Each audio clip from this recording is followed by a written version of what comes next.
Olá! O CNN Entrevistas de hoje traz uma entrevista exclusiva com um político de longa trajetória pública no Brasil. O currículo dele é extenso. Ele é ex-presidenciável e ex-deputado federal, foi governador do Ceará, ministro da Fazenda do governo Itamar Franco, ministro da Integração Nacional no primeiro governo Lula, dentre tantos outros cargos importantes na história da política brasileira.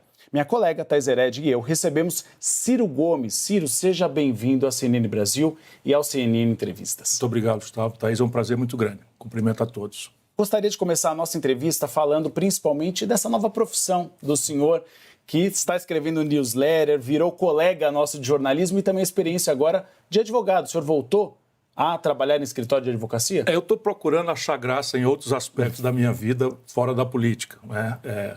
Não vou jamais abandonar a luta, porque essa é a minha vocação, o amor ao Brasil é o que me move. Não é de se colocar no currículo, mas esses cargos todos ao longo dessa vida extensa, eu nunca respondi por um processo, nunca. Nem para ser absolvido, o que nada mais é do que a minha obrigação, eu gosto sempre de dizer, mas num país em que a corrupção virou praticamente regra na política, talvez já seja de ser mencionado. Veja, eu toda semana escrevo, porque eu me ressinto, como brasileiro, não é, de uma informação analítica, não factual, que vocês fazem muito bem, mas analítica. O que é que significa superávit primário? Por que se persegue com tal selvageria a construção de excedentes, arcabouço fiscal, enfim. Então, ali eu analiso. É uma coisa pesada, são textos analíticos. Uma vez por semana, chega no e-mail dos assinantes, às 8 horas da manhã, cedinho do domingo, não é? Para as pessoas terem um olhar despolarizado, não é? Absolutamente crítico das coisas erradas do Brasil. Não me interessa se é Lula que faz, se é Bolsonaro que faz. O meu serviço é tentar informar as pessoas com o máximo de equilíbrio e isenção. Então eu examino os fatos da política, os fatos da economia, os fatos do mundo e a interatividade disto com o Brasil, não é? E quase sempre eu trato ali de forma quase solitária de assuntos tabus que o poder econômico acaba conseguindo subtrair de uma cobertura mais intensa da imprensa. Então, é um trabalho que me dá trabalho bastante, porque eu tenho uma equipe me ajudando a levantar dados, produzir. Toda quinta faço uma reunião de pauta e aí, a partir da quinta até o sábado, eu escrevo para chegar cedinho da manhã na coisa de todo mundo. Quem quiser assinar, não sei se posso fazer aqui um comercial, é só entrar no meu site, cirogomes.com.br, por ali tem um caminho. Eu vou roubar um pouco a pauta do Uribe, que é da política, o senhor sabe que eu sou da economia, sim, mas eu achei interessante o senhor dizer, estou procurando achar graça em outras coisas. Se a política não lhe larga, por que largar a política?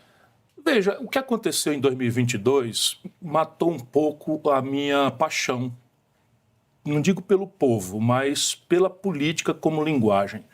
O que aconteceu? A vida inteira eu disputei porque eu tenho um conjunto de ideias, eu sustento um projeto nacional de desenvolvimento, você tem, né, notícia de muita coisa, tem detalhes, tem soluções, eu estudei profundamente, eu conheço o Brasil com a palma da minha mão, enfim. E isso não precisa necessariamente ganhar a eleição. Para um democrata, participar do processo eleitoral é uma vitória sempre. Por quê? Porque eu saía das eleições com 10%, 12%, e aquilo me credenciava, em nome de milhões de pessoas, a condicionar o poder, a qualificar a minha oposição ao poder, ou a minha aliança ao poder, eventualmente. Enfim, desta feita, e eu não digo o povo, mas o povo foi na onda de uma certa elite para quem a política é uma irrelevância. Então, a política para os barões do mundo artístico, do mundo dos intelectuais, eles não querem nem saber, estão todos no plano de saúde, se lixando para a saúde pública, estão todos na mensalidade escolar para os filhos, se lixando para a educação pública, e esses assuntos são os que me comovem. Todos estão na segurança privada, carro blindado, condomínios, né, armados até os dentes e tal, e a segurança pública é um desastre no Brasil. E essa elite toda foi, né, na onda, sabe, de uma polarização que é tudo mudar para que nada mude no Brasil. Me desafie para dizer assim, mas não mudou, o Lula não mudou tal coisa em relação ao Bolsonaro, não mudou nada. É chocante o que eu estou dizendo. Desde os dados graves da economia, superávit primário, meta de inflação, câmbio flutuante, autonomia do Banco Central. Já vamos entrar nesse tema. Justo ou não, correto ou não, qual é a diferença no manejo do modelo econômico que o Lula pratica e o Bolsonaro? Se um marciano, amigo imaginário que eu tenho, passou aqui no ano passado, em 2022, e viu aquela guerra civil quase iminente no país, e passa agora, a emenda do relator está igual, a roubalheira na relação corrupta e fisiológica com o Congresso, igual com as mesmas pessoas, as mesmas personalidades. Vamos no extremo, o Lula sobe a rampa com essa coisa identitária. Isso que te desiludiu, que te faz desistir? A prostração da sociedade civil brasileira a isso. Eu não desisti, eu fui desistido. Então eu estou lutando por outras lógicas. Eu só não quero submeter mais minhas ideias a um processo eleitoral viciado. Então, só que fique muito claro, o senhor não é candidato à presidência da República. Não pretendo mais ser candidato a nada. Não pretendo mais ser candidato a nada, não mesmo. Vou ver se consigo. Tem pedidos para o senhor voltar ou não? Sempre. Você passa, por exemplo, eu estive agora no Cruzeiro da Xuxa. Estou me dando esses prazeres que nunca tive. Não é a primeira vez que eu entro num navio na vida, porque sempre deixei para outra hora, achando que aquilo era meio tal. E essa vez ela nos convidou. Chego lá, as pessoas pedem para tirar fotografia, são muito generosas comigo. Eu saí do processo eleitoral muito respeitado.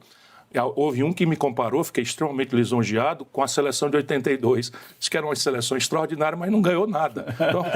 Então tá bom, eu fico tá, olha, não desista, não. Eu não quero ser acusado de desistir. Mas você perder o direito de participar, como aconteceu comigo, sabe, isso é fascismo do puro. Aí, como é fascismo do bem, não é fascismo do puro. O petismo, essas coisas, é fascismo na veia. Eu não quero conviver com fascista, nem bolsonarista, nem petista. O senhor já começou a fazer uma crítica em relação ao governo de Luiz Inácio Lula da Silva. Como o senhor resumiria o governo até então? Uma grande decepção, porque eu sempre alimento a ideia de que o Lula e o PT e seus puxadinhos, entre os quais está o meu partido, não é, tem obrigação moral, obrigação explícita, compromisso, claro, com a mudança do Brasil. Veja bem, nós entramos na Corte Internacional de Haia acusando o Bolsonaro de genocídio da comunidade Yanomami. Sabe o que aconteceu no primeiro ano do governo Lula? 6% a mais de mortes da comunidade Yanomami. E agora? Aí está aí agora a imprensa inteira a serviço da propaganda do governo, ou descuidada, que eu sei que tem muita gente equilibrada, mas descuidadamente passa celebrando o maior superávit primário, aliás, o terceiro maior superávit primário do mês de janeiro. Sabe quais foram os dois maiores? 2021 e 2022 com Bolsonaro. Compreende? É tudo mentira, cara. Tudo mentira. A economia brasileira está paralisada, está estagnada.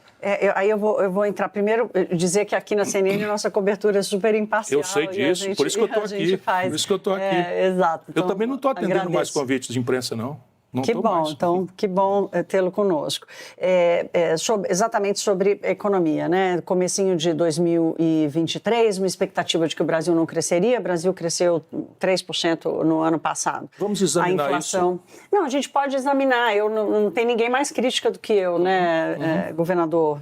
Tem o agro puxando muito o negócio. Agora, em 2024, inflação menor, renda crescendo, os dados do IBGE estão aí, não sou eu que estou dizendo. A renda cresceu, a inflação diminuiu, os juros já estão em queda e vão continuar caindo. Podemos discutir o nível, em que medida, em que intensidade, mas o fato é que está acontecendo. E o Brasil deve entrar, e há uma discussão se o país tem uma maior capacidade de crescimento. O que o senhor reconhece de avanço dos fatos e dos dados que estão disponíveis sobre a economia brasileira? Eu vou fazer aqui um argumento radical só para tentar colocar todos os do povo na nossa conversa. Se, teoricamente, isso é uma aberração que eu vou falar, nós matássemos todo mundo do mercado brasileiro, 100%. Amanhã, uma bomba H, aí uma coisa matou todo mundo. Qual seria a inflação? Zero. Por definição. Então não precisa exagerar. O que é que nós estamos fazendo? Qual é a natureza da inflação brasileira? Eu sei porque eu ajudei a fazer o Plano Real. Isso ainda é uma inerência do Plano Real.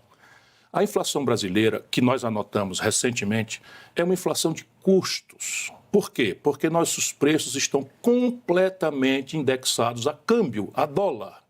Qual é o efeito da taxa de juros sobre 1/3 do IGPM ou 1/3 do IPCA, que são preços administrados pelo governo? Vamos lá. Qual é o efeito da taxa de juros do seu Campos Neto, nomeado pelo Bolsonaro e mantido pelo Lula e pelo PT? Por um Banco Central independente. Onde é que já se viu isso? É outra rendição do Lula e do PT.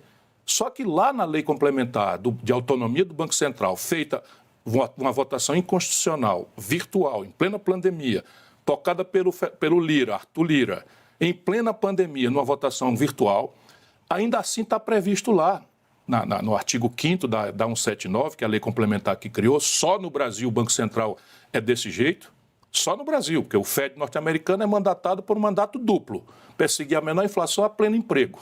Mas o do Brasil também. Não é. O único mandato do Banco Central brasileiro é perseguir a menor inflação, ponto. Aí ele diz que, se possível, dá uma olhada no nível de atividade econômica. Isso não existe em nenhum lugar do mundo, nenhum lugar do mundo. E foi feito para prevenir uma eventual chegada minha no poder. Por quê? Como é que se imagina um Banco Central que faz política monetária com títulos do Tesouro? Ele não faz política monetária com títulos do Banco Central. Ele faz política monetária com o dinheiro dos impostos do povo brasileiro. E o dono, o chefe do povo do Tesouro, não tem ingerência. Mas está lá previsto, no artigo 5º, que o Conselho Monetário Nacional pode pedir a mudança da direção do banco. O Lula não fez isso. Sabe quem é o Conselho Monetário Nacional? A Haddad, a ministra do Planejamento e o presidente do Banco Central. Então vamos lá, o que está errado na economia brasileira? Você tem, primeiro, uma fração importante dos índices de preço no Brasil são preços administrados pelo governo, que os americanos não sabem o que é isso. Chicago não entende o que é isso, vai me perdoar. Chicago não sabe que a Petrobras resolve fazer seu preço. E qual é o efeito da taxa de juros? Pelo amor de Deus, Thaís, sobre um preço que o governo faz. Então a Enel, agência cooptada pelo setor elétrico, que está de cabeça para baixo, para usar a expressão do próprio presidente do administrador do sistema, do ONS, também a Enel dá 35% de tarifa no Ceará e o Banco Central anota isso, um efeito disso no IPCA. Qual é o efeito disso da taxa de juros? Aí depois você tem um preço de commodities globalmente inflados pelas tensões da Ucrânia. Pelo amor de Deus, me explique qual é o efeito da taxa de juros sobre um preço de soja que subiu na Bolsa de Chicago. Você não percebe a grosseira fraude que está aí? Se a gente quiser discutir verdadeiramente o assunto... explicitamente, né? Não é, porque a lógica de taxa de juros baixar a inflação é quando você tem uma inflação de demanda. Ou seja, eu tenho mais gente podendo e querendo comprar do que oferta de produtos. Sabe qual é a taxa de ociosidade da indústria brasileira há 20 anos? Entre 20% e 15%. Então nós temos uma capacidade instalada ociosa e estamos atirando em demanda. Sabe o que é isso? Isso é uma sequela. Nós acabamos a indexação com o Plano Real, lá atrás, as moedas indexadas, e demos à banqueirada juro. Então nós estamos indenizando qualquer risco inflacionário com juro pago pelo povo. Sabe quanto foi a conta? No primeiro ano do governo Lula, recorde histórico de 718 bilhões de reais de juro. E isso não é a falta de austeridade fiscal, não. Esse dinheiro sai do mesmo bolso que não sai para a saúde, que não sai para a segurança, que não sai para a educação. E é isso? O PT, a esquerda, o PSOL, você percebe? O PDT, o meu partido, nós estamos dizendo amém a isso. Alô, Luciana Genro, tenha paciência. Comigo não, violão. O senhor disse que o PDT funciona numa espécie de puxadinho do governo Lula. O senhor é favorável que o PDT saia do governo Lula? Veja, isso tudo no nosso partido, pelo menos, é amadurecido, vamos dizer, democraticamente. A maioria dos meus companheiros, com argumentos respeitabilíssimos, prefere ficar no governo. Eu, entretanto, estou autorizado a ter a minha própria opinião. É evidente que o partido tomando decisões, eu vou acatá-las, porque não estou mal satisfeito com o meu partido. Mas, programaticamente, o que está acontecendo no Brasil é o oposto do que nós do PDT representamos. O senhor consegue citar? Exatamente o oposto. O Lupe tenta todo dia reduzir a taxa de juros de um dos maiores escândalos da história brasileira, que é empréstimo consignado. Todo dia. E o governo fica contra o Lupe. Para proteger o empréstimo consignado, sabe o que é, né? Desconta na fonte e entrega para o banco sem risco operacional nenhum. E você cobra quase 2% ao mês, irmão. Fala isso na Europa, nos Estados Unidos. As pessoas ficam chocadas, acham que está tendo erro de tradução quando eu falo, ou a não fluência em inglês ou francês meu. Ninguém acredita nisso quando eu falo. O crédito pessoal no Brasil vai para 300% de juro. O Lula está desautorizando o Lupe, então? Mas já fez isso de forma escandalosa, já mais de uma vez.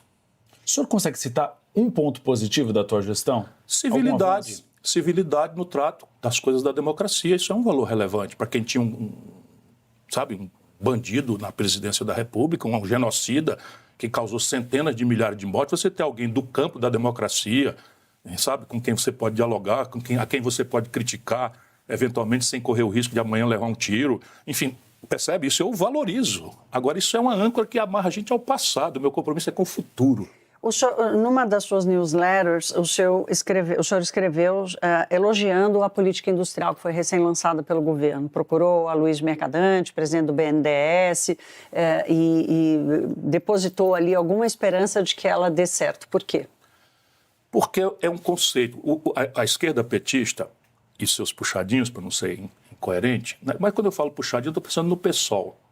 Sabe, o discurso de PSOL, o discurso de PT, sabe, de progressismo e tal, em cima da cripto-reacionarismo que rege a economia brasileira, é uma coisa que destrói na cabeça do povo. Nós estamos deixando um buraco na cabeça do povo brasileiro e daqui a pouco o bolsonarismo, sem o Bolsonaro, vai comover essa gente pelo buraco moral, intelectual que nós estamos produzindo, desertando da tarefa histórica de uma força progressista que é organizar o ideal. Sabe, a realidade tem suas complicações, suas condicionantes, ok, mas a gente organiza o ideal, organiza a luta, ativa a política, senão qual é o sentido? A gente vai lá para dourar a pílula, para curar a ferida com um band-aid e com o câncerzão correndo para metástase, assim. Então, por que política industrial? Porque neoliberalismo não é um palavrão. O PT, para denunciar o neoliberalismo, falou do neoliberalismo como se fosse um palavrão, e não é um marco de economia política. Perverso, insustentável, já desmoralizado intelectualmente no mundo, ninguém mais defende, está todo mundo agora um neoprotecionismo, neonacionalismo na economia, grandes políticas industriais acontecendo na China, já era, mas nos Estados Unidos acontecendo, na Alemanha fazendo, e no Brasil, finalmente, né, o governo reconhece a necessidade conceitual. Então eu escrevo porque eu quero ajudar. Escrevo, está aqui, examinei várias edições, está aqui, esse aspecto aqui tem tal defeito, mas tal virtude, é potencial e tal. É tudo mentira. O que é mentira? Toda a política industrial é mentira. Essa que vai ser adotada pelo Essa que governo? anunciou-se é mentira. E eu, examinando, fui cair nos recursos. Como é que você anuncia uma política industrial sem mexer na condição de comércio exterior do país? O ex-tarifário em vigor no Brasil, as tarifas de importação, eu que fiz. Lá no longínquo ano de 94, quando nós organizamos o Mercosul. A mais alta do mundo. Nós organizamos o Mercosul em 94. 94. Não é a mais alta do mundo, Thaís. Sabe por quê? Porque o industrial alemão se financia a 0% de juro ao ano. O industrial brasileiro se financia a 40%. Se a tarifa brasileira não cobrir essa externalidade, que não diz de ineficiência nenhuma do produtor brasileiro, ele morre. Por isso o Brasil é sede da maior desindustrialização da história do capitalismo mundial e segue sendo. Percebe? Então não faz, tem esse primeiro defeito. Depois você, por prostração propagandística, porque é mentira, abandona o setor de petróleo e gás, porque não é mais moda. Ora, pelo menos nos próximos 30, 40 anos, um país como o Brasil tem por fazer em petróleo e gás. O que não quer dizer que a gente não entre em paralelo na economia verde, na descarbonização. Nós nem regulamentamos a produção de hidrogênio verde, percebe? Depois você vai para a grana. Quanto é que o Brasil vai embotar na superação do retardo tecnológico extenso, que é uma das razões da nossa incapacidade de competir no nosso mercado e em terceiros mercados? Sabe quanto é que eles botaram para fazer? 300 bilhões. Sabe quanto é que o BNDES aplicou durante o período Bolsonaro, para a gente esculhambar logo aqui, com o indizível Bolsonaro, o canalha Bolsonaro, quer que eu diga mais o quê? Mais do que isso. Por quê? Porque eles só fizeram empacotar os dispêndios médios do BNDES e anunciaram como coisa nova. O que você está falando é que a ideia é boa, mas a execução... Não vai acontecer nada. Vamos lá, o desenrola. Todo mundo que me acompanha sabe que eu transformei a denúncia da inadimplência das famílias brasileiras num problema de macroeconômico. Você com inadimplência de 72 milhões de pessoas humilhadas no Serasa e SPC, você não tem como alavancar uma das ferramentas do crescimento econômico, que é o consumo popular. Pois bem, eles pegaram a ideia, empacotaram de forma... estatizaram o risco, que eu não faria jamais, e na hora disso transformaram valores que valiam 10% da dívida, porque é o desconto que você consegue no leilão do Serasa sem o governo ajudar, e fracassou. Por quê? Porque o governo não tem dinheiro para botar 70 bilhões de reais no fundo garantidor. Tudo mentira, cara. Desculpa. Tudo mentira. Uma ideia boa, desmoralizada. A ideia... Sabe o que eles fizeram agora? Eu vou dizer aqui para todo mundo ver. Não sai na imprensa. Sabe esses 93 bilhões de reais desse pulso de bom pagador? Estranho, né, não? O Lula e o PT e o Haddad sem dinheiro para nada, corta daqui, corta dacolá, confusão. De repente resolvem pagar o calote dos precatórios do Bolsonaro, 93 bilhões de reais. Eu digo, opa, como eu conheço a vida? Sim, cara, e aí tem. Fui atrás e achei. Sabe o que é? Eles venderam os precatórios para bancos, poucos bancos, 2 bancos, que compraram esses precatórios com deságio de até 50%. Quem venderam? O governo, Lula. Isso é uma falcatrua maior do que o Mensalão e do que o Petrolão juntos. Governador, conversando no Palácio Sabe do Planalto... quando é que saiu isso na imprensa? Nunca. Vai sair agora, porque vocês estão me dando a oportunidade. Se eu tiver provas, pode nos dar. Pois dá, manda o Ministério Público fazer. É tão simples, eu vou dar a pista. É simples, sabe o que você faz? Você pega o seguinte, quando é que no mercado os precatórios estavam sendo vendidos com deságio de 30%, 40%, 50%, e por que eles passaram a fazer? Oficia a Justiça Federal e pergunta quem são os terceirizados. Até um repórter pode fazer isso, vai na Justiça Federal e pergunta quem são os portadores dos créditos que estão vindo buscar pelo valor de face, não sendo os credores originais. Você vai achar um banco, 2. No Palácio do Planalto... Os mesmos, de sempre. Há alguns assessores que dizem que Luiz Inácio Lula da Silva está disposto a conversar com o senhor. Já houve algum aceno? O senhor está disposto a sentar com o presidente da República? Olha, você imagina se eu não estou disposto. Eu converso até com Satanás, se o assunto for a obra de Deus. Compreende o que eu estou querendo dizer? O Satanás está a fim de se reconverter, precisa de uma conversa com esse próprio pecador aqui, para fazer, voltar para a obra de Deus, estou pronto. Agora, para fazer balé, sabe, conversa fiada, sabe, esse negócio de encantador de serpente, eu já conheço, o Lula ficou velho, cansado, está falando muita bobagem, sabe, ele gosta de cooptar todo mundo. Só que esse aqui ele não conseguiu. A que grupo político o senhor acha que o senhor se encaixaria para ganhar espaço no debate público com as suas ideias? Porque Lula, tudo bem que nós estamos vivendo um momento de extrema polarização, mas, de qualquer forma, foram as urnas que elegeram o Lula, talvez com a participação dessa elite, claro, que o senhor colocou, mas foram as urnas que elegeram o presidente Lula. A que grupo o senhor hoje enxerga espaço para que as suas ideias sejam absorvidas como plataforma política para o Brasil? Veja, a grande tragédia é que as minhas ideias, no simbólico, sem profundidade nenhuma, estão absolutamente usurpadas pelo Lula e pelo PT. Então, o discurso de centro-esquerda, que é porque meu são boas? Na retórica, política industrial é uma coisa muito boa, prioridade para a ciência e tecnologia é uma coisa muito boa. Então, eu quero saber na prática, como faz? Qual é o orçamento, qual é a meta, qual é o objetivo, qual é o prazo, quem vai fazer? Você sabe, tem 14 mil obras paradas, 93 bilhões de reais de precatório para o banco política. Ganhar dinheiro, dava para terminar todas as obras paradas, com efeitos estratégicos para a logística brasileira. Isso não tem lógica de nada. Mas vamos voltar lá para a história do grupo político que eu perguntei para o senhor. É centro-esquerda, é o socialismo democrático, é uma economia mista em que a gente explique para as pessoas que telefonia pode perfeitamente ser privada, sem problema nenhum ter capital estrangeiro, desde que a regulação funcione. E a regulação no Brasil está podre. As tarifas de telefonia no Brasil são as mais caras do mundo.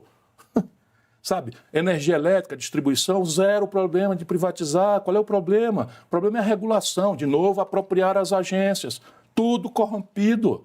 E a indexar as tarifas de energia elétrica a câmbio.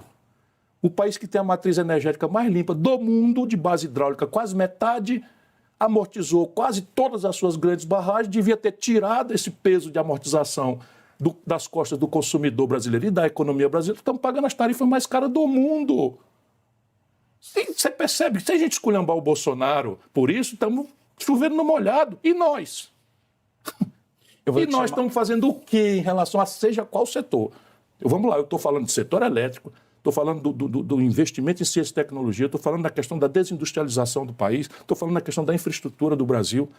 Aí você diz, um emprego em alta. É tudo mentira. É tudo mentira você considerar que um cidadão que está trabalhando no Uber ou como entregador do iFood está empregado, isso é uma grande fraude. A informalidade no Brasil já alcança 60, 70 milhões de pessoas.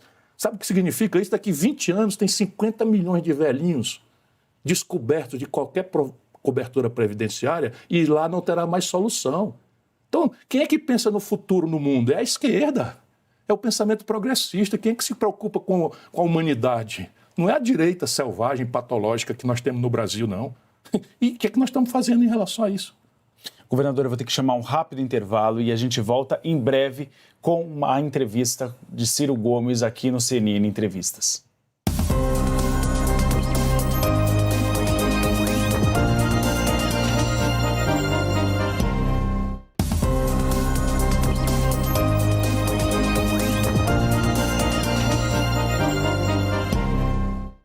O CNN Entrevistas está de volta hoje com uma entrevista exclusiva com Ciro Gomes. Governador, eu gostaria de falar um pouco da família do senhor. O senhor teve um desentendimento com Cid Gomes durante a campanha eleitoral. Os senhores já voltaram a conversar? Estão com uma relação harmoniosa? Não tenho muita vontade de falar sobre esse assunto, não. Vai me perdoar. Certo. Ou seja, não. Não. Ele saiu para o PSB e há uma demandada de alguns integrantes do PDT ao PSB. Preocupa o senhor essa saída? Não. Eu conheço muita história do Ceará e sobre isso eu quero falar, eu posso falar, porque é o meu primeiro amor, né? É o povo do Ceará. E ali existe, por muita debilidade, muita fragilidade, um partido que é o Partido do Palácio da Abolição. E eu respeito isso. As pessoas querem se defender, querem levar ali uma bobagemzinha do governo e tal. E eu respeito profundamente isso. Por isso que eu nunca confundi. Eu fui governador uma vez. Fui o mais popular governador da história do Ceará e era o mais do Brasil. Saí com 84% de aprovação. Nunca mais tentei ser reeleito. Por quê? Porque eu considero a reeleição uma impertinência e dou coerência ao meu discurso.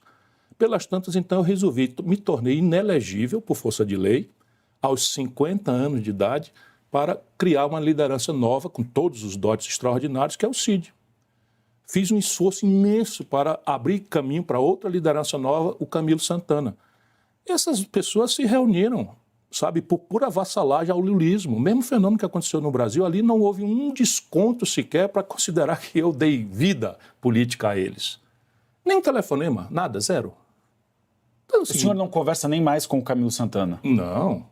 Para mim, e veja, quando eu rompo, porque quando eu faço tudo para que eles cresçam, uma das coisas que eu tenho que fazer é sumir.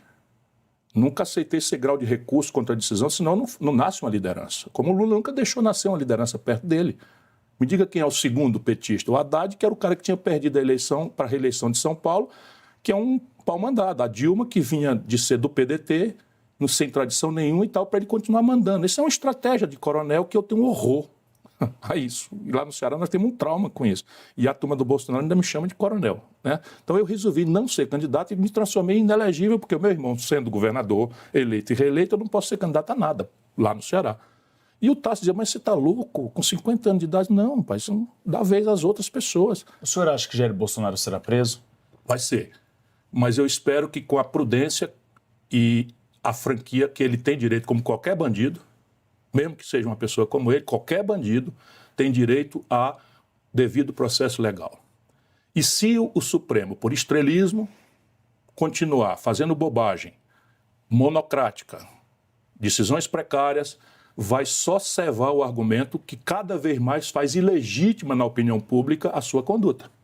Então o que é que tem que ser feito? Assegurar o Bolsonaro ampla, total e irrestrita defesa, presumi-lo inocente, que é do devido processo legal, garantir todos os recursos e só com uma condenação coletiva e definitiva, com trânsito em julgado, e pagar os seus gravíssimos crimes. Como é que o senhor vê a legitimidade reconhecida ou percebida pela população brasileira do processo sendo conduzido pelo STF? Não está sendo conduzido pelo STF, lamentavelmente. A imprensa fala STF, mas tem sido o ministro Alexandre de Moraes, que, por seu turno, sendo muito qualificado, ele sabe fazer, ele é estudioso, mas eu acho que ele corre um risco grave, né, de amanhã ser o argumento para a suspeição da conduta. Isso que o Bolsonaro já está excitando no meio do povo. Foi por isso que o professor Mangabeira Unger, aliado do senhor, procurou Jair Bolsonaro em 2 oportunidades? Olha, você tem que perguntar ao Mangabeira Unger. Para mim foi um disparate e é muito improvável que as pessoas acreditem, mas eu soube disso pela nota da Mônica Bergamo. Como eu conheço o Mangabeira, eu digo, e é bem capaz de ter feito mesmo. Aí ele faz um desmentido absolutamente desagradável para depois assumir que fez. O que eu posso dizer no escuro, não falei com ele nem antes e nem depois disso, ele é absolutamente autônomo, nós somos bons amigos, não deixarei de ser amigo e admirador dele, mas eu já disse certa feita a ele o que eu vou dizer aqui de novo. Ele é a prova da incompletude de nós seres humanos, porque é um gênio sem par no mundo, em ciências sociais e tal, um filósofo, um jurista, cosmólogo. Ele é uma figura absolutamente única no planeta hoje. O cérebro, o pensamento e tal. Mas como prova da incompletude humana, é um político desastrado. E fez isso sem conversar com ninguém. Mas eu afirmo para você, não tem maldade nenhuma, que ele foi amigos em comum, não sei o quê, e tal. Ele foi lá, conheceu o Bolsonaro, ouvir do Bolsonaro o que vai, falar coisas para o Bolsonaro e tal. E o Bolsonaro, como canalha que é, já botou na imprensa. A ingenuidade está condenada na política? Mas ser ingênuo na política é mortal. É mortal. Eu que o diga. Mas você sabe, é preciso não confundir ingenuidade com boa fé. Porque se você não tiver boa fé, também não faz sentido fazer política. Sabe, se você caiu, ontem entrei num táxi, o táxi me reconheceu, e aí, curioso, pergunta e tal, não sei o quê, no fim ele faz aquela afirmação que eu sei que está na cabeça de todo mundo, e eu, Ciro Gomes de antigamente, reagiria, mas eu absorvi. Ele disse, eu sei que todo político é ladrão, ou sei lá, todo político, nenhum político é santo. Ele ainda deu, nenhum político é santo.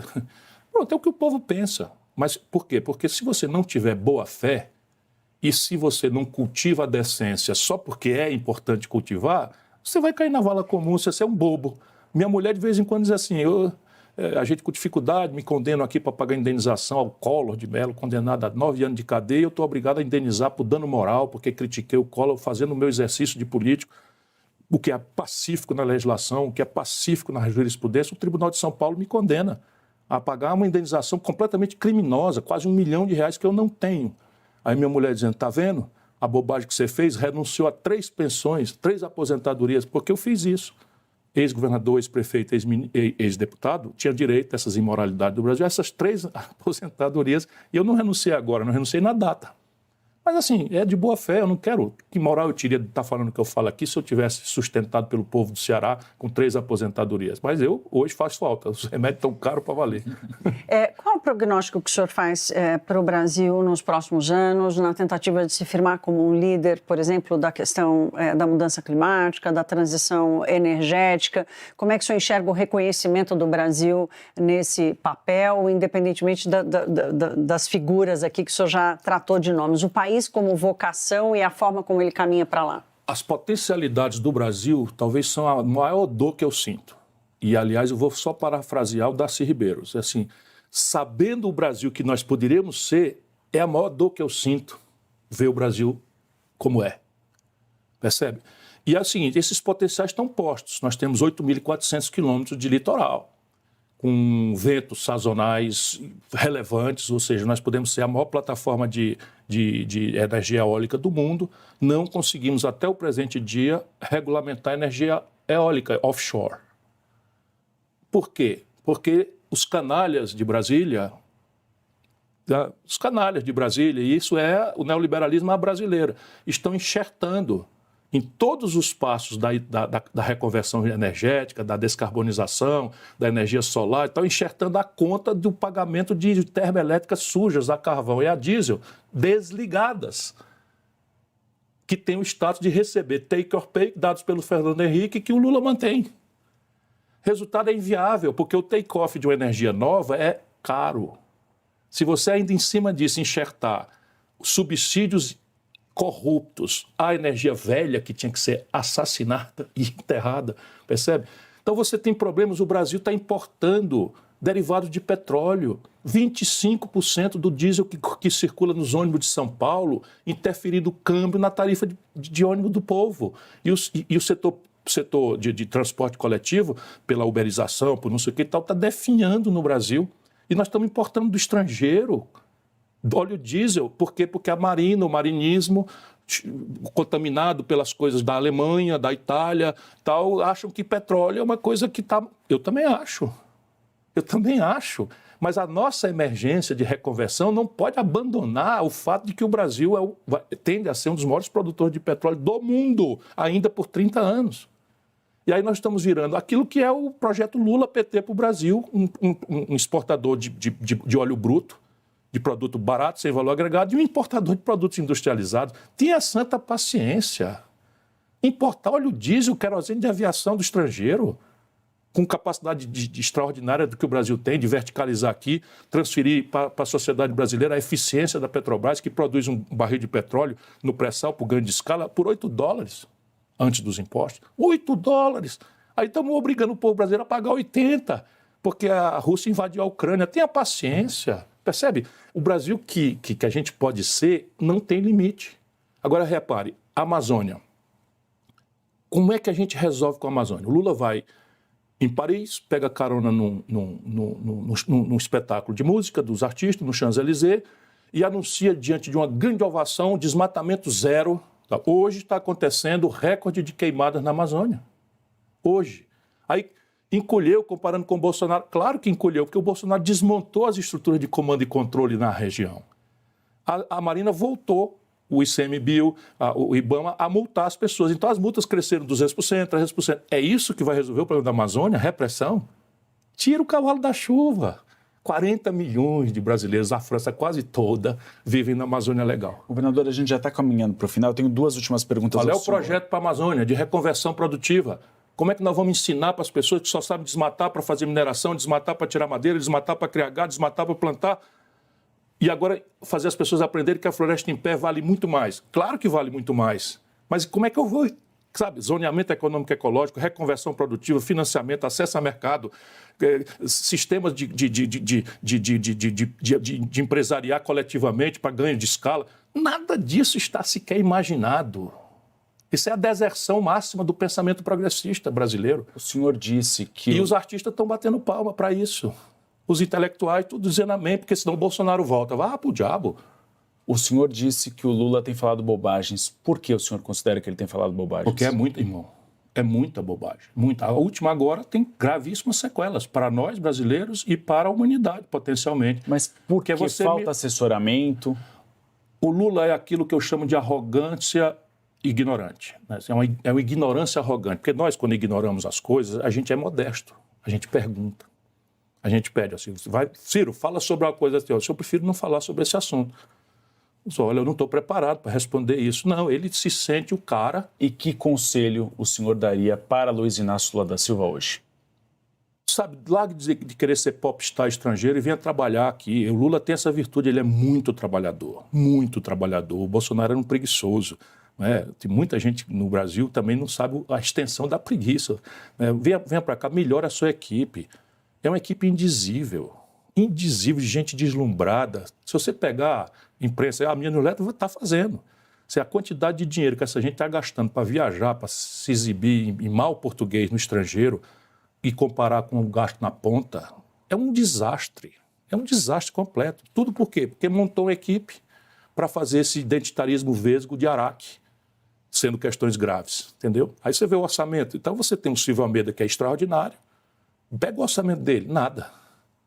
Aí pega a outra lá, pega um jato da FAB, faz um filminho dentro da FAB, desce, pega, dá uma carteirada, entra no estádio do Maracanã para tirar fotografia. Tenha paciência. Isso no meio do povo explode. Você não tem ideia disso que reina o bolsonarismo. Não precisa do Bolsonaro. Sabe? É a sociedade perceber que tem uma farra em Brasília que não diz nada para a vida real das pessoas. Governador, agradeço a entrevista, agradeço a participação da Thaís Hered, minha colega aqui na CNN Brasil, e o CNN Entrevistas fica por aqui. Obrigado pela audiência.